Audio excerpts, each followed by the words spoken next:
अध्याय नंबर 9 की शुरुआत करने जा रहे हैं। सीता मिथिला की योद्धा चैनल को सब्सक्राइब नहीं किया है तो कर दीजिएगा ऐसे ही ऑडियो सुनने के लिए। श्वेत केतु के गुरुकुल में छात्रों के कमरे बहुत साधारण थे। उन्हें सामान्य माहौल में रखने के लिए प्रत्येक छात्र का एक बिना खिड़की की कच्ची सी झोंपड़ी रहने के लिए दी गई थी, जिसमें एक पलंग, कुछ कपड़े टांगने की खूंटी और पढ़ाई का सामान भर रखने की जगह थी। झोपड़ी में कोई दरवाजा नहीं था, खाली चौखट थी। सीता बिस्तर पर लेटी मल्लपुत्र जहाज पर हुई पिछले दिन की घटनाएं याद कर रही थी। उन्होंने हाथ में वही खूगरी पकड़ी हुई थी, उससे उनका हाथ कटने का डर नहीं था, क्योंकि वह सुरक्षा से मयान में रखी हुई थी। उनकी आंखें बार बार उसकी मूठ पर जा रही थी और उसकी सतह पर गुदे हुए खूबसूरत प्रतीक चिन्ह पर। विष्णु में विश्वामित्र ने कहा था कि जल्दी ही उनका प्रशिक्षण शुरू हो जाएगा।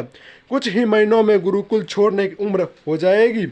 फिर उन्हें मल्लपुत्रों की राजधानी भारत की दक्षिण में अगस्त्यकूटम ले जाया जाएगा। उसके बाद उन्हें भेष बदलकर पूरे भारत की यात्रा करनी होगी। विश्वामित्र चाहते थे कि वो इस धरा को समझे जिसका एक दिन उन्हें नेतृत्व करना था।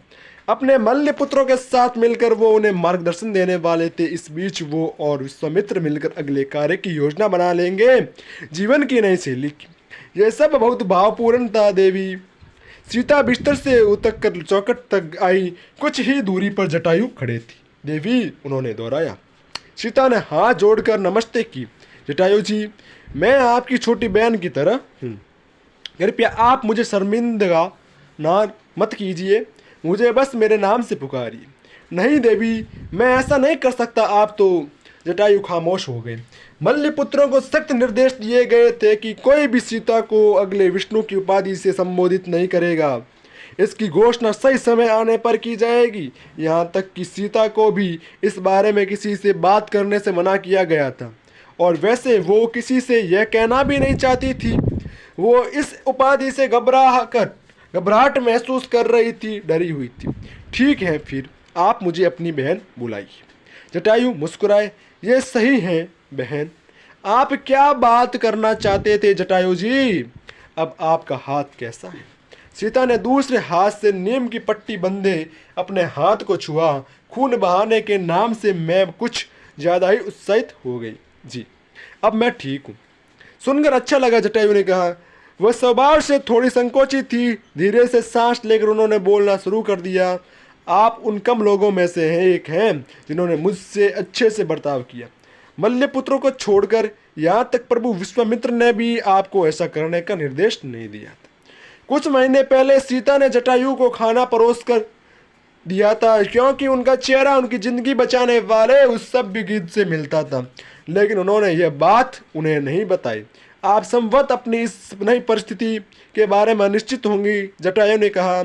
ऐसा महसूस होना स्वाभाविक है। उन्होंने यह नहीं बताया था कि कुछ मल्लपुत्रों को सीता को विष्णु के रूप में चुने जाने पर संदेह था, लेकिन उनमें से अपने विकट प्रमुख को चुनौती देने का साहस नहीं था। सीता ने खामोशी से सिर हिलाया।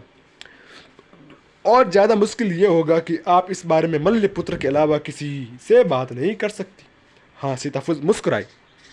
अगर आपको कभी कोई सलाह या किसी से बात करने की जरूरत हो तो मैं हमेशा उपलब्ध हूँ। आज से आपकी सुरक्षा मेरा कर्तव्य है। मेरी टुकड़ी और मैं हमेशा आपके आसपास ही रहेंगे, जटायु ने अपने पीछे इशारा करते हुए कहा। कुछ दूरी पर लगभग 15 आदमी खड़े थे। मैं मिथिला या कहीं सार्वजनिक रूप से सामने आकर आपको शर्मिंदा नहीं करूंगा, जटायु ने कहा। मैं समझता हूँ कि मैं नागा हूँ, लेकिन मैं हमेशा आपसे कुछ ही फासले पर रहूंगा। अब से मैं और मेरे लोग हमेशा परछाई की तरह आपके साथ रहेंगे। आप कभी मुझे शर्मिंदा नहीं कर सकते जटायु जी, सीता ने कहा। सीता मिथिला की राजकुमारी ने बाईं ओर देखा। वह अरिष्टनेमी थी। सीता अरिष्टनेमी ने कहा, गुरुजी आपसे कुछ बात करना चाहते हैं। क्षमा करें जटायु जी, सीता ने विनम्रता से हाथ जोड़ते हुए कहा। जटायु ने भी अभिवादन किया और सीता अरिष्टनेमी के पीछे चली गई। जब वो नजरों से ओझल हो गई, जटायु ने झुककर उनके चरणों की धूल को माथे से लगा लिया। फिर उन्होंने सीता के जाने की दिशा में देखा। वो महानात्मा हैं, आशा करता हूँ देवी सीता गुरु विश्वामित्र और गुरु वशिष्ठ के बीच की लड़ाई में मोरा बनकर न रह जाएं। 2 महीने बीत गए थे। मल्लपुत्र अपनी राजधानी अगस्त्य कुटुंब को कूच कर गए थे। निर्देशानुसार सीता अपना अधिकांश समय मल्लपुत्रों द्वारा दिए पाठ को पढ़ने में व्यतीत कर रही थी। उसमें पिछले विष्णुओं का इतिहास संग्रहित था, प्रभु नरसिम्हा, प्रभु वामन, प्रभु परशुराम और अन्य। वह चाहते थे कि वो उनके जीवन से सीख लें, उनकी चुनौतियों से, और कैसे उनके ऊपर आकर उन्होंने अच्छाई का नया रास्ता बनाया। उन्होंने इस काम को पूरी गंभीरता से लिया और गुप्तता का भी पूरा ध्यान रखा। आज वो छोटे से तालाब के किनारे बैठी थी, जहाँ ज़्यादा छात्र आते जाते नहीं थे, इसलिए अड़चन आने पर वो झुंझला गए। भूमि, तुम्हें अभी गुरुकुल के मुख्य चौक पर चलना होगा, राधिका ने सीता का गुरुकुल नाम पुकारते हुए कहा। तुम्हारे घर से कोई आया है? उन्होंने नाराजगी से अपना हाथ हिलाया। मैं थोड़ी देर में आ जाऊंगी सीता, राधिका ने जोर से कहा। सीता ने मुड़कर देखा। उनकी दोस्त सच में नाराज लग रही थी। तुम्हारी माँ यहाँ आई हैं, तुम्हें चलना होगा अभी। सीता धीरे धीरे गुरुकुल के मुख्य चौक की तरफ बढ़ी। उनका दिल जोरों से धड़क रहा था। गुरुकुल के घाट के रास्ते में 2 हाथी बंधे हुए थे। वह जानती थी कि उनकी माँ को अपने साथ हाथी लाना पसंद था। सुनैना के यहाँ आने पर वो और सीता हाथी पर बैठकर जंगल की सैर करते थे। सुनैना को खुली प्रकृति के बीच अपनी बेटी को पशुओं के बारे में बताना पसंद था। सीता की जानकारी में सुनैना किसी और से अधिक पशुओं के बारे में जानती थी। जंगल के वो सफर सीता की सबसे सुखद यादों में से थे।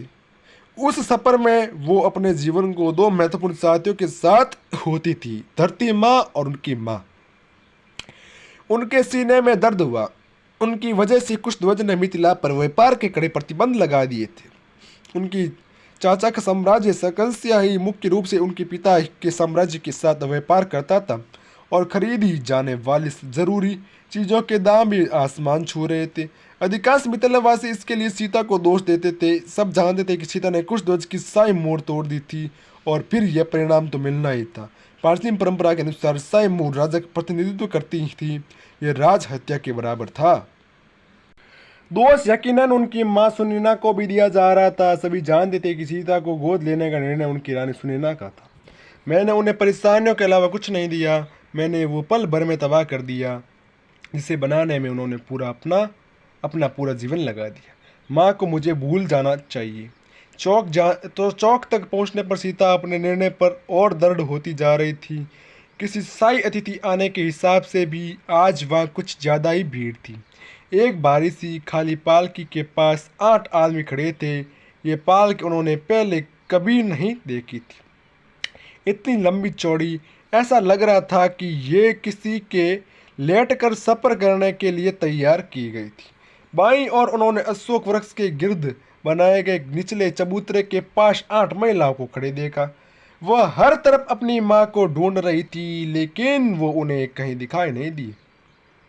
वह महिलाओं की तरफ मुड़ी और उनसे अपने बारे में बात पूछा। तभी उनमें से कुछ महिलाएं एक और हटी और रानी सुनैना दिखाई दी। सीता को जोर का आघात लगा। उनकी माँ अपनी ही परछाई लग रही थी। वह मात्र खाल और हड्डियों तक का ढांचा भर रह गई थी। उनका खोल चंद्राकार चेहरा सूख गया था और गाल अंदर धंस गए थे। वह हमेशा से दुबली पतली रही थी, लेकिन अभी भी अस्वस्थ नहीं दिखती थी। अब उनकी मांसपेशियां पूरी तरह घुल गई थी और उनके शरीर ने रही सही वसा भी उतार दी थी। उनकी आंखों के नीचे गहरे गड्ढे पड़ गए थे। उनके लंबे घने काले बाल सफ़ेद हो गए थे। वह बामुश्किल खुद को उठा पा रही थी। उन्हें उठने में भी सहायकों की मदद लेने की ज़रूरत थी। जैसा ही सुनैना ने अपनी प्यारी बेटी को देखा, उनका चेहरा खिल गया। वो वही स्नेह भरी मुस्कान थी जिसमें सीता ने हमेशा से आराम और सहारा पाया था। मेरी बच्ची, सुनैना ने धीमी सी आवाज़ में कहा। मिथिला की रानी ने अपना हाथ आगे बढ़ाया। उनके जानलेवा पीलेपन ने माँ के प्यार भरे दिल के सामने कुछ देर के लिए घुटने टेक दिए। सीता अपनी जगह पर जड़ खड़ी रही। वो चाह रही थी कि धरती फट जाती और वो उसमें समा जाए। या आओ मेरी बच्ची, सुनैना ने कहा। उनकी बाहें कमजोरी से उठ नहीं पा रही थी और नीचे ढह गई। सुनैना को खांसी आई। एक सहायिका ने जल्दी से दौड़कर एक रुमाल से मुंह पोंछा। सफ़ेद कपड़े पर खून के लाल धब्बे साफ दिखाई दे रहे थे। सीता लड़खड़ाती सी अपनी माँ की तरफ बढ़ी। बेसुध वह अपने घुटनों पर गिरी और अपना सिर सुनैना की गोद में टिका दिया। वो गोद जो हमेशा इतनी नरम रही थी जैसे बारिश के बाद पृथ्वी माँ की गोद, आज वो उतनी ही सख्त महसूस हो रही थी, मानो उसने कितने सालों का सूखा झेला हो। सुनैना ने अपनी उंगलियां सीता के बालों में फिराई। सीता दुख और डर से सील गई, जैसे एक छोटा सा कबूतर विशाल बरगद के पेड़ को देखकर हो जाता है, जिससे न सिर्फ उसके शरीर को बल्कि उसकी आत्मा को भी छांव होती है। सीता के बालों में हाथ फिराते हुए सुनैना ने झुककर उनके माथे को चूमा और धीमे से कहा, मेरी बच्ची। सीता फूट फूट कर रो दी। मिथिला के वेद कड़ा विरोध जता रहे थे। इतनी कमजोरी के बाद भी सुनैना ने जीतना संभव नहीं था। वो अपनी बेटी के साथ हाथी पर बैठकर जंगल की सैर जाने का आग्रह छोड़ ही नहीं पा रही थी। वेद ने अपना आखिरी दांव खेला। उसने रानी के कान में फुसफुसाया, महारानी, हो सकता है कि यह आपकी आखिरी सवारी बन जाए। और सुनैना ने जवाब दिया, इसलिए तो मेरा जाना और भी जरूरी है। रानी पालकी में आराम कर रही थी, जबकि दो हाथियों को सैर के लिए तैयार किया जा रहा था। एक हाथी पर वेद और कुछ सहायक जाने वाली थी, जबकि एक सुनैना और सीता के जाने के लिए तैयार हो रहा था।